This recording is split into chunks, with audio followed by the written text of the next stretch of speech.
Oh, hey, hi, hello. I thought that I would hop on and film a slightly different video today for you, one where I kind of just sit down and talk a little bit. I am at a really fun and exciting time in my creative process where I am in between projects.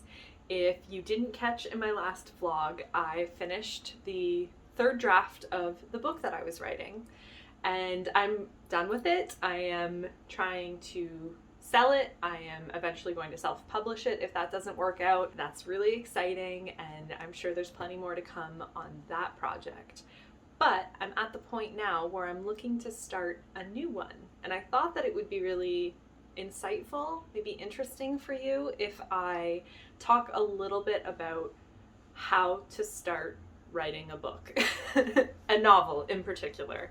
I think that it's incredibly daunting, and there is a lot of advice out there, and there's a lot of really great advice out there, but sometimes the advice is just start and write, and that's great, and that is 100% what you should do. But I thought that I would maybe talk a little bit about the things that really helped me in my journey, and things that I learned along the way in writing, and things that worked for me, things that really didn't work for me, and all of that. So let's talk about what you need to do to start writing your novel. Just a little bit of context before we begin. I started writing my book when I was working full-time about 5 years ago, and I had so many ideas for what I wanted my book to look like and what I wanted to write about. I started with the idea of historical fiction, and then I moved on to more of a paranormal story, and then I eventually fell into the story that I ended up writing, which was historical fantasy with romance. I actively wrote that story for about 2 years. So I know I said I started 5 years ago, but I started and stopped a lot of random drafts. It looked completely different. And about 2 years ago, I really committed to finishing it. I really was like, this is what I'm gonna do. I am finishing this project no matter what it turns into. This is what I'm doing. So I wrote, and I eventually finished it.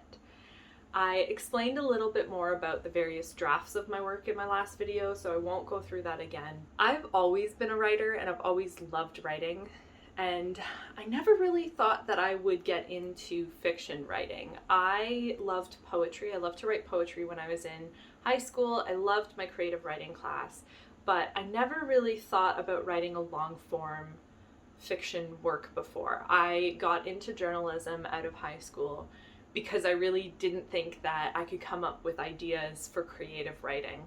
So here I am at this crossroads where I'm ready to start a new project, and I wanted to talk a little bit about my game plan and what I'm gonna do. Let's get into it. You want to write a book and you have no idea where to start or how to start or what to do. So for me, it really is a kind of 5-part process. There's the idea, the plan, the action, the goals, and the rewards. First and foremost, the idea. So this is really the most important part, is the idea. What do you want to write about? What do you want your story to be about? And for me, this is to this day still the most difficult part of the process for me personally, because it is hard to come up with a really good idea. It's hard to come up with a really original idea, and coming up with an idea that excites you is quite difficult. If you recall, it took me almost 3 years to pinpoint the idea for the book that I just completed. And after those 3 years, it took me 2 years to really write it. So this is a long process, and your idea is probably going to change and meld as you continue on, and that is okay. So let's talk about the idea. How do you come up with an idea? For me, it really started and always starts with a feeling. What do I want my book to feel like? What kind of themes do I want to explore? What interests you? But what if you're sitting there and you have absolutely no idea? It's okay. It's totally fine. I think that we all get inspiration every single day from so many different things, and that's really what you need to lean into to find an idea that works for you. Listen to your favorite music, watch your favorite movies, read your favorite books, and find elements within those stories that really excite you. You also can find inspiration from your real life. Is there something within your life, your identity, the people around you that you really want to explore and that you think would make a really interesting story? Those are all great places to start to find ideas. When I come up with ideas for stories, I always draw upon art that inspires me. Books, movies, anything. Video games is another example, another great example of storytelling. Try to pull something from the things that inspire you the most. I also love to look at social media sites like Pinterest, where it's very image heavy because I'm a very visual person, and I love finding images that kind of inspire a feeling or inspire a scene or something like that. Just one thing that you can come up with to start this process is perfect. You've probably noticed in the background of my videos, I have a mood board behind me that is the book that I was writing. And whenever I would be stuck, I would just look at it and look at the various images that I've collected and kind of get a sense for what they're making me feel if I'm seeing a scene within one of those images, or if I'm losing the kind of feeling that I want my book to have. I look at those images and bring it back. The most important thing to know is that you do not have to have a completely fully formed idea to get the process started. You can start with a simple scene, just write 100 words, a feeling, anything, a character. If it's just a character, go for it. Okay, so let's say that you have an idea. Now we move on to planning it out. So I'm not going to go on and on about the various types of writers. I'm sure if you're here, you've heard it before, but there are two very distinct types of writers. There is the plotter and the pantser, and the plotter is the person who comes up with the plot. Before they start writing, they need to know the scenes, they need to know where the story is going. The pantser is a person who sits down and lets the story take over. It's going to be trial and error for you to find out what type of writer you are, what you need in order to complete the creative process of finishing a story. If you are either a plotter or a pantser, it doesn't matter as long as you get the work done. I've found that I am more of a plotter when it comes to writing stories. I really like to know where my characters are going and where I want them to end up, in both the overarching sense of the story and within each scene. I find that I can get really lost in I've written long-winded scenes before where the characters did nothing and nothing happened and I've had to get rid of them, so I think I'm more of a plotter. If you're more of a plotter like me, I found what helped me complete my story is I took about a day and I wrote out scene ideas. I started with the major plot points that I wanted my story to hit. I had the ending in mind the entire time that I wrote my book. I knew how my story was going to end. I just needed to get to that point. So what I did is I took post-it notes and I wrote out major plot points that I knew would be turning points for my character. And then I expanded that even more and I added in scenes within those moments that helped develop the story and things that I wanted for character development and all of that jazz. One thing that I think is really important to note if you find that you are a plotter but you're struggling a little bit is you can change your plan. I changed my plan a number of times as I continued on with my story, because the more time you spend with a story, the more you get to know your characters, you get to know how you want your story to unfold, and it's okay to change. So while I always had the ending and the ending has remained relatively the same, everything leading up to that point was and is vastly different. It is okay to change, and that is why I find the post-it note system works the best for me, because I can literally just rip it right off the wall. When it comes to being a pantser, I think the hardest part is reining yourself in and making sure that you are sticking to a cohesive story. Next up, after you have an idea, after you have a plan, it is time for the action. The actual act of writing. Now, this is where the most advice starts, is write. Start writing today. And I think that that is a great idea. I think that it really is the worst advice because of its simplicity, but that is what you need to do in order to write and to start writing a novel is you need to sit down and you need to write it. And it's really daunting and it's really hard, but I think managing expectations is the most important part of the process. We are very, very busy people. I work a full-time job. I have worked a full-time job since I graduated university. I have worked a 9-to-5 for almost 10 years now, and that doesn't always leave a lot of room and time for writing. The action part of this plan is just sit down and give yourself a little bit of time.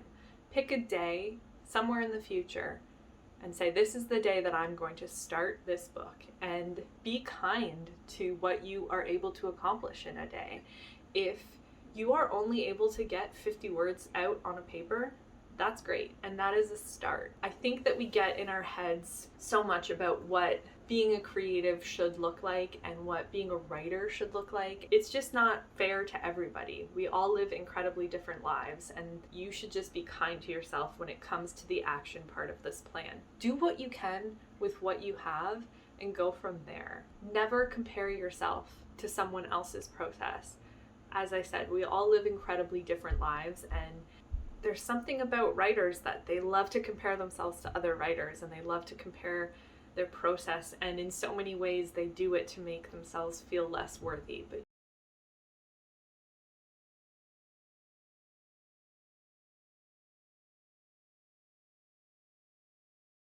you are absolutely worthy of your creative pursuits. There's a YouTuber that I absolutely love named Morgan Long, and she always says, you deserve to enjoy your life, and it is 100% true, and it is so true when it comes to writing. The action part of this is to do it, but to do it kindly. So let's talk a little bit about the nitty-gritty and the goals aspect of writing. Goals should never be a form of punishment. They should always be something that you reach to, but that you understand that if you do not get, you are no less worthy. I know that there is a lot of advice out there about how many words you should reach a day in order to get it done in a certain time. I know that there are a lot of great programs that encourage people to write, and if it works for you, I think that is fantastic, and that is absolutely what you should do. If you think that you are the type of person that can sit down and write 2,000 words every single day, do it. I think that's great. I, however, have never been that type of person. I definitely need to write every single day, but I did away with the word counts very, very early on in my process because it was just not attainable. I started out very, very slowly. I picked a day of the week, and that day of the week was my writing day. It started on Thursday nights. I would get together with a couple friends and we would write, and then it moved to Sundays. And every single Sunday, no matter what my week looked like, I went to my friend's place or my friends came over here and we wrote together. Now, you don't have to do this with friends. I just had a friend that was a writer and was also equally very dedicated to finishing her project. So we kind of took this challenge upon ourselves to make Sunday the day that we focus on writing. And it was really, really great in the early process of writing my book because no matter how much guilt I put on myself throughout the week for not writing, I knew it didn't matter because I had Sunday. It was a lot of dedication and it was a lot of sacrifice, and it continues to be to give up my Sundays to writing, but I really didn't view it that way. I viewed it as this is the day I get to be creative, and it was always a day that I really looked forward to. If you find that you can't write every day because your life is busy, then just pick one day. And it doesn't even have to be a full day. Pick an hour on a Sunday morning or a Thursday night or a Monday morning. Just 1 hour a week. Dedicate to your work and you're gonna see a huge difference. So I started with my Sundays, and I found that the more time that I dedicated to my project, the more time I wanted to dedicate to my project. The further I got into my story, the more I wanted to work on it. So it did eventually evolve into writing every single day. As I said before, I did away with the word count goal pretty early on. I think I started with a word count goal of 1,000 words a day. Then I remember I moved it down to 500 words a day. And again, it just was a lot of pressure. Even though 500 words doesn't seem like that much to sit down and do, it was more just the idea that if I didn't meet my goal, I was a failure. I have a really finicky relationship with perfectionism, and I always have. And I find that the more pressure I put on myself, the meaner I am to myself. I eventually, in the program that I was working on with my writing, I eventually just made my goal count 1 word a day. That was it. So as soon as I sat down, and whether I was reading and I edited a word, or if I was writing and I sat down and I wrote my first word, my writing program would congratulate me. And it was the best feeling in the world because I sat down and I wrote. All that to say, when it comes to writing, the more you write, the easier it does get, which is why people tell you to try to write every single day. I do find that the more time I write and the more time I spend flexing that muscle, the easier it is. Really, to me, writing feels a lot like working out. The more you do it, the easier it becomes to do it. I say that knowing that I don't ever want you to feel like you're not good enough because you're unable to do something every single day. It's just not productive for anybody. What does this mean for goals then? I think that you should set very realistic goals for yourself and really look at your own schedule and your own life and what you're willing to sacrifice and what you're unwilling to sacrifice. For me, I was unwilling to sacrifice my sanity to write. I knew that I had to be very realistic with what I could manage. And so starting out with 1 day a week was great for me. Maybe instead of a daily word count, try a weekly word count. And then throughout the week, try to meet that word count. Maybe you want to just go even slower and finish a scene a month. I think that's a great goal. Once you set those goals, it is time to reward yourself.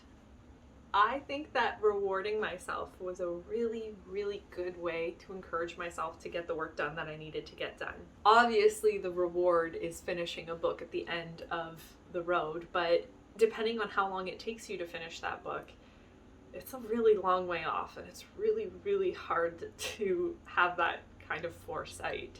I kept it very simple. My reward for sitting down and writing every single Sunday was going to a coffee shop and buying myself a coffee. I look forward to those Sundays because I got to spend them at a coffee shop writing somewhere. So every time you sit down to write, I want you to think about a way in which you can reward yourself. I find I write really well at coffee shops or libraries, and so for me the reward is getting out of the house and going to do that. Another reward that I give myself after every time I finish a draft, so this is a more long-term reward that I have to look forward to at the end of the marathon, is I reread my favorite book. I do not allow myself to reread my favorite book until I've finished my draft. Otherwise, I would probably reread it multiple times a year. And in case if you're wondering, my favorite book is The Bronze Horseman. Whenever I finish a draft, I say, okay, I get to reread this book. It's a really great way to kind of take a deep breath and relax. Rewards don't have to be tangible either.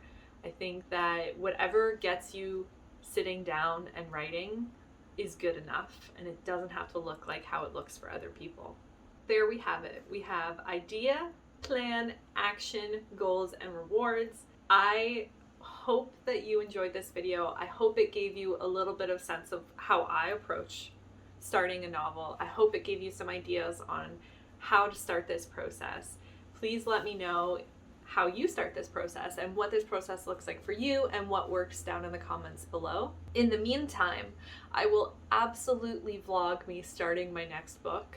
I have a couple really great ideas. I have to start the second book in the series that I just finished, but I also have 2 other ideas for completely different books in completely different genres, and we will see which one I feel like starting, or I might just start all 3. We'll see, but I will absolutely take you along the journey with me so you can see a little bit more in detail about how I start and what my writing process looks like.